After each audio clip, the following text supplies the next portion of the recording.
बोरीवली के Harilal Bhagwati hospital के निजीकरण करने पर UBT Shiv Sena का विरोध प्रदर्शन। न्यू लाइन मुंबई के बोरीवली पश्चिम में नया बन रहे हरिलाल भगवती हॉस्पिटल के निजीकरण करने पर यूबीटी शिवसेना के लोगों का विरोध प्रदर्शन। इस विरोध प्रदर्शन कार्यक्रम में शिवसेना उपनेता विनोद घोसालकर, आमदार विलास पोतनिस, यूबीटी शिवसेना के पदाधिकारी और कार्यकर्ताओं के साथ भगवती हॉस्पिटल के कर्मचारी भारी संख्या में उपस्थित थे। हरिलाल भगवती हॉस्पिटल में पहले से ही स्टाफ की कमी है। नए स्टाफ की भर्ती नहीं हो रही है। 1000 बेड का बन रहे नए हरिलाल भगवती हॉस्पिटल का निजीकरण किया जा रहा है, जिसका टेंडर निकाला जा रहा है, जिसको लेकर हरिलाल भगवती हॉस्पिटल के स्टाफ, यूबीटी शिवसेना और म्यूनिसिपल कर्मचारी कामगार सेना द्वारा जाहिर निषेध किया गया। यूबीटी शिवसेना की मांग है कि नए बने हुए हरिलाल भगवती हॉस्पिटल का निजीकरण नहीं होना चाहिए।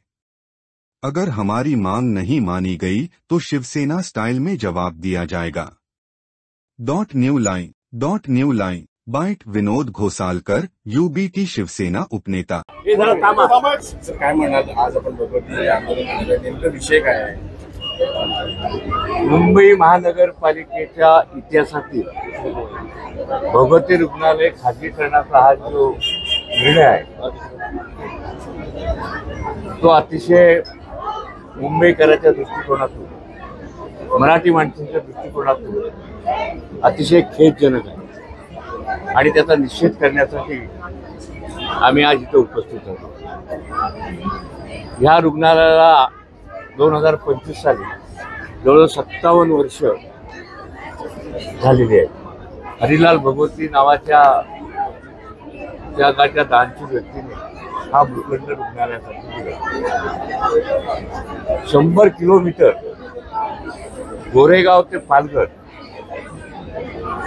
आता हॉस्पिटल झालेत, पण मी 70, 75, 80चा काळ सांगतो की गोरेगाव ते पालघर या 100 किलोमीटरमध्ये फारसे रुग्णालय नव्हते।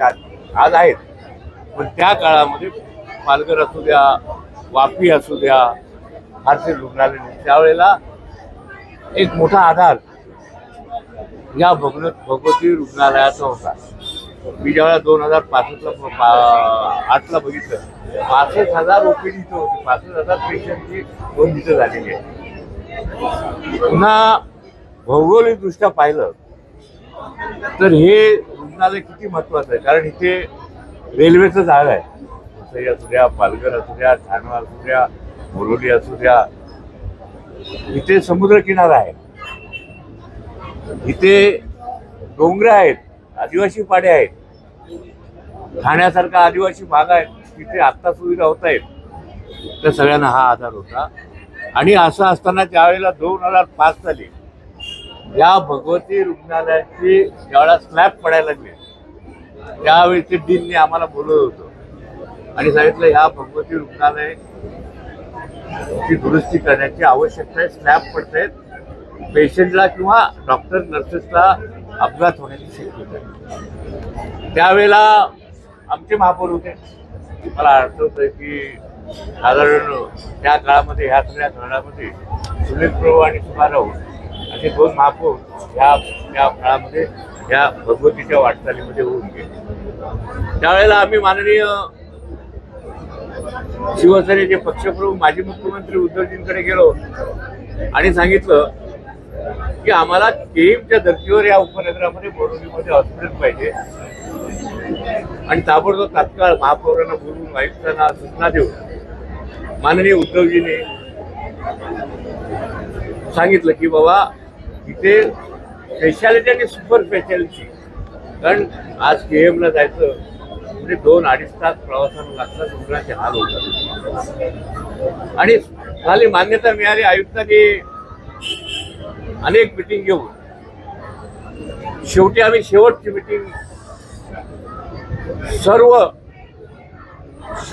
पक्षीय नगरसेवक 26 ऑगस्ट 2006 स्थायी समितीच्या सभागृहात सर्व कमिट्यांचे अध्यक्ष होते, एकच नाही, मुंबई महानगरपालिका सर्व कमिट्यांचे अध्यक्ष, सर्व अतिरिक्त आयुक्त, आमच्या आर नॉट आर साऊथचे वॉर्ड ऑफिसर आणि महापौर गोपाळ शेट्टी त्यावेळेचे खासदार, या आम्ही सगळ्यांनी एक मिटिंग घेतली आणि त्या गटनेते आणि त्या मिटिंगमध्ये गटनेत्यांनी निर्णय असा घेतला की भगवती हॉस्पिटल हे 1000 खाटांचं असायला पाहिजे आणि ते 3 टप्प्यात आपण करूया. मान्यता मिळाली, टेंडर निघालं. बांधकाम 2012 साली माननीय उद्धवजी साहेब यांनी याचं भूमिपूजन इथं केलं पहिल्या टप्प्याचं. दुसऱ्या टप्प्याचं भूमिपूजन माडेश्वर महापौरांनी केलं. काम सुरू झालं.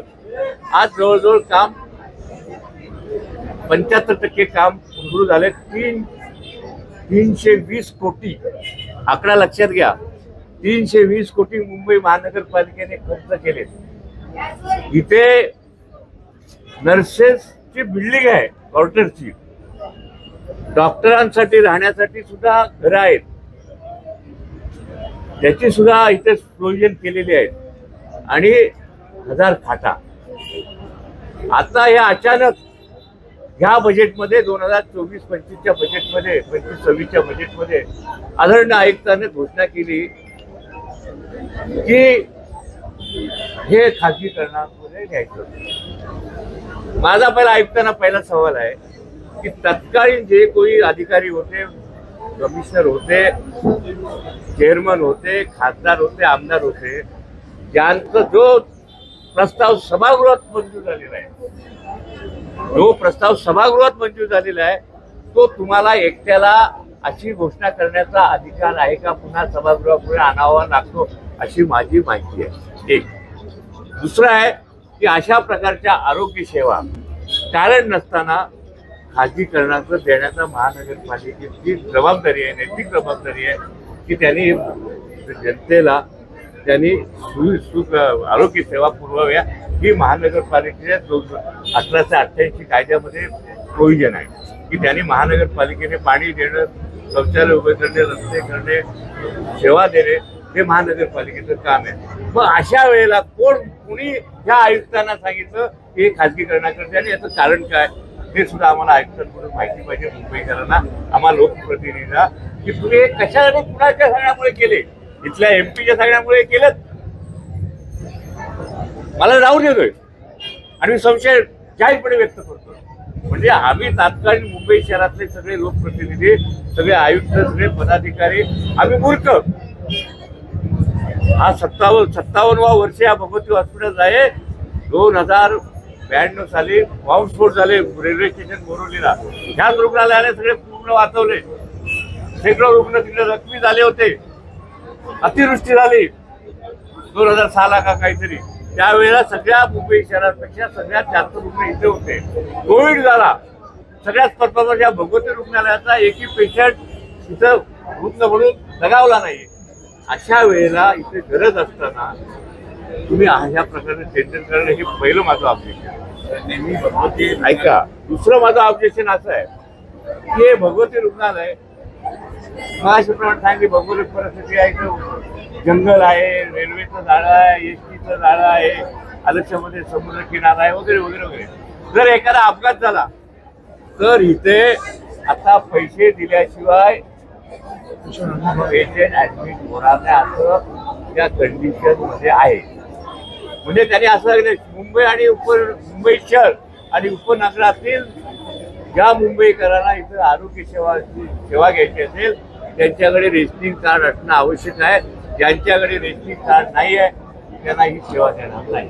म्हणजे जरा माझे वडील गावावरून आले आणि आजारी पडले तर इथे सेवा नाही आहे. मी टॅक्स पे मरणारा माणूस आहे.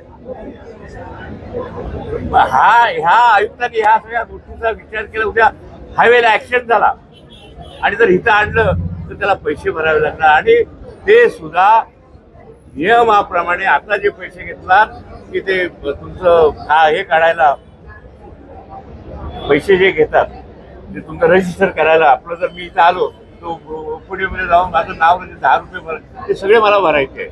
म्हणजे कुठल्याही प्रकारची याच्यामध्ये सुविधा दिलेली नाही, अशा प्रकारचा बोगस टेंडर. तिसरं, आर्थिकदृष्ट्या पाहिलं तर 320 कोटी रुपये खर्च झाले. इथे ग्राउंड प्लस 9 माळ्याची इमारत आहे, इथे स्टाफ क्वार्टर्स आहेत, नर्सेस क्वार्टर्स आहेत, इथे रक्तपेढी आहे, सगळं काय रक्तपेढी पण आहे इथे. आणि अशा वेळेला जो कोण टेंडर घेणार आहे त्याची मालमत्ता 55 कोटी असायला पाहिजे. 55 कोटी. आमची प्रॉपर्टी किती आहे? आमची 1000 कोटीची प्रॉपर्टी आहे. म्हणजे तुम्ही हे कुणासाठी करता, कुणाला देता हे अंदाज?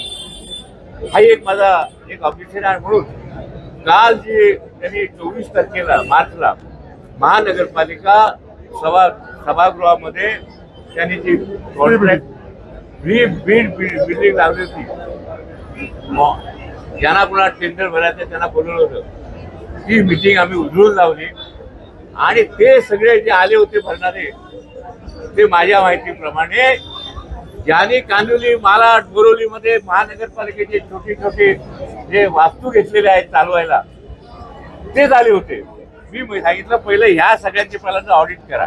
ह्यांनी महानगरपालिकेची जागा गेले, हे करोड रुपये पेशंटकडून वसूल करतायत, ते नियमाप्रमाणे वागत नाही. ते माझ्या भगवतीला बीड. आज म्युन्सिपल कर्मचारी सेना आणि बोरिवली, दहिसर, मागाटने की विधानसभा के सभी शिवसेना पदाधिकारी यहाँ उपस्थित है. हमारे बोरिवली में गंभीर प्रश्न महानगरपालिका प्रशासन ने खड़ा किया है. ये जिस जगह पर अपन खड़े हैं वो 57 साल पहले का रुग्णालय भगवती रुग्णालय, जो गोरेगांव से लेके पालघर तक एक ही रुग्णालय 2070 के तक था.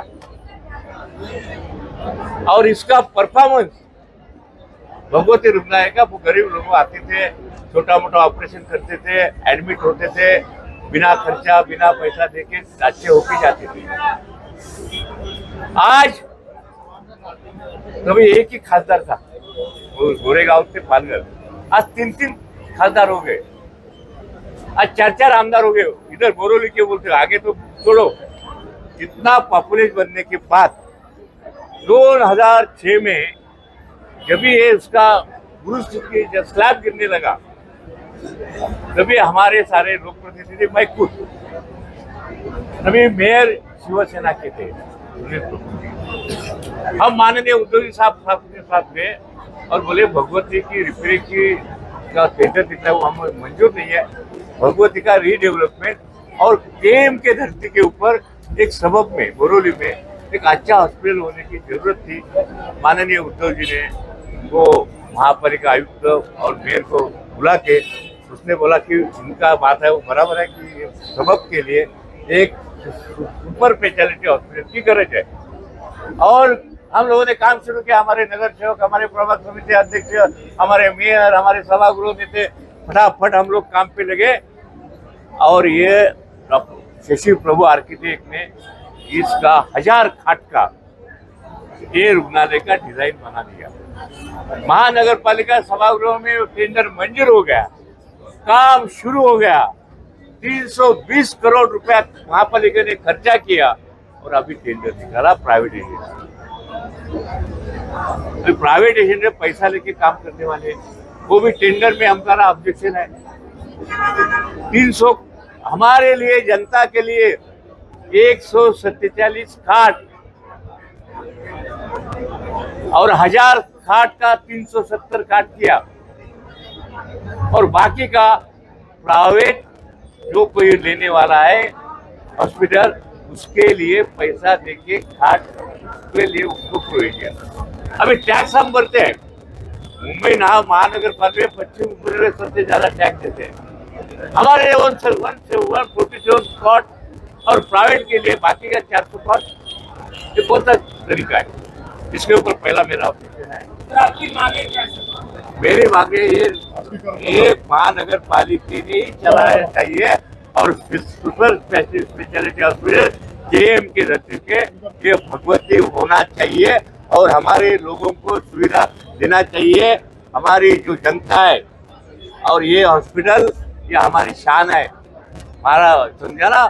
और सब हमारे हॉस्पिटल गुजरात से लेके, वापी से लेके, महाराष्ट्र से लेके, सब उत्तर प्रदेश से लेके सब इस दवाखाने में आते हैं। हम लोग जात पात मानते नहीं, लेकिन ये हम लोग महाराष्ट्र वाली सेवा देने वाले लोग हैं और ये सेवा चालू रहना चाहिए, ये हमारी मांग है। वो करना ही पड़ेगा, उनकी हिम्मत नहीं है कि हमारी जो सही मांग है, जनता की मांग है, वो क्या हमारा सरकार भाई बाप सरकार है ना, वो नहीं हमारा मानेगा, नहीं क्या मानेगा, नहीं मानेगा तो हम देखेंगे क्या करना है। म्युनिसिपल कामगार एकजुटीचा, अरे खाजगीकरण करणाऱ्या सरकारचा,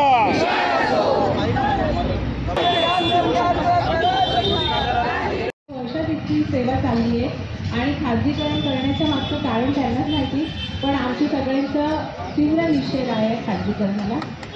सगळ्यात प्रथम कर्मचारी स्वतःचा विचार नाही करत आहेत, इथे रुग्णांचा पण विचार करत आहेत, पण आयटी कॉलनीपासून पालघरपर्यंत आता बरेच रुग्णालय आपले खाजगीकरणाला गेलेले आहेत, पण त्या खाजगीकरणाच्या मागचं कारण फक्त त्यांचं खिसे भरणं आहे आणि कर्मचारी कमी करून त्यांना आम्हाला वाटत लावायचं आहे। आता सगळे आमच्या घरातलेही सांगतायत की आम्हाला पुढच्या पिढीला गव्हर्नमेंट जॉब, म्युनिसिपल जॉब मिळणं कठीण आहे, कारण का हे सगळ्याच्या मागचं राजकारण फक्त खाजगीकरण आहे। तर आमचा सर्व कर्मचारी वर्गातर्फे या खाजगीकरणासाठी तीव्र निषेध आहे, निषेध निषेध निषेध। अरे खाजगीकरण करणाऱ्या सरकारचा आवाज आपने जो टकराएगा, आपने जो टकराएगा, खाजगीकरण करणाऱ्या सरकारचा, खाजगीकरण करणाऱ्या सरकारचा।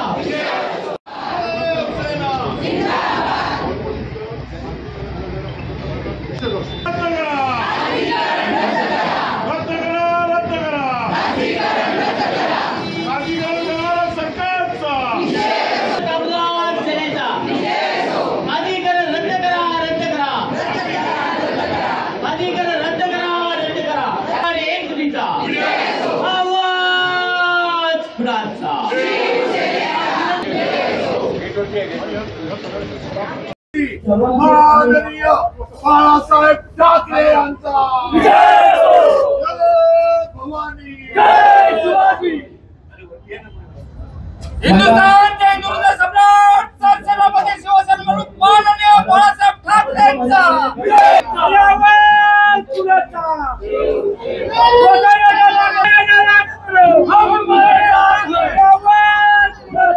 म्युनिसिपल कामगार एकजुटीचा, म्युनिसिपल कामगार एकजुटीचा,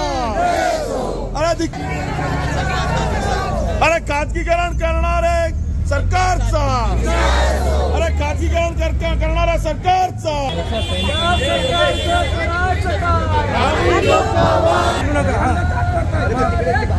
कोण करत